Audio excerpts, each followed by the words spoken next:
श्री नवनारसिंहमङ्गलश्लोकः। नवनारसिंहमूर्तयः ज्वालाहोबळमालोला क्रोडकारञ्जभार्गवः योगानन्दच्छत्रवटा पावना नवमूर्तयः। ज्वालानरसिंह हिरण्यस्तम्भसम्भूति प्रख्यातपरमात्मने प्रह्लादार्तिमुषे ज्वालानरसिंहाय मङ्गलम्। अहोबलनरसिंह श्रीशठारीयतीन्द्रादियोगिहृत्पद्मभानवे सर्वत्र परिपूर्णाय अहोबिलेशाय मङ्गलम्।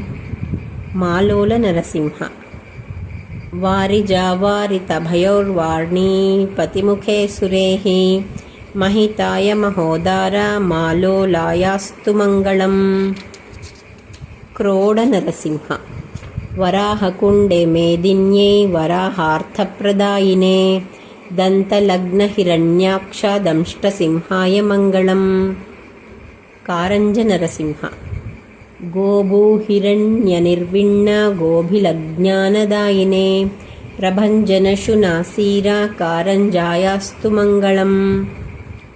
भार्गवनरसिंह भार्गवाक्यतपस्वीश भावनाभावितात्मने अक्षयतीर्थतीर्थस्थ भार्गवायास्तु मङ्गलम्।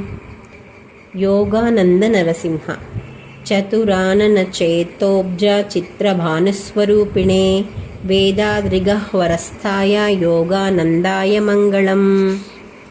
छत्रवटनरसिंह हाहाहुह्वाख्यगन्धर्वानृत्तगीतहृतात्मने भवहन्तृतटच्छत्रवटसिंहाय मङ्गलम्। पावननरसिंह भारद्वाज महायोगी महापातकहारिणे तापनीयरहस्यार्थ पावनायास्तु मङ्गलम्। इति श्री नवनारसिंहमङ्गलश्लोकः।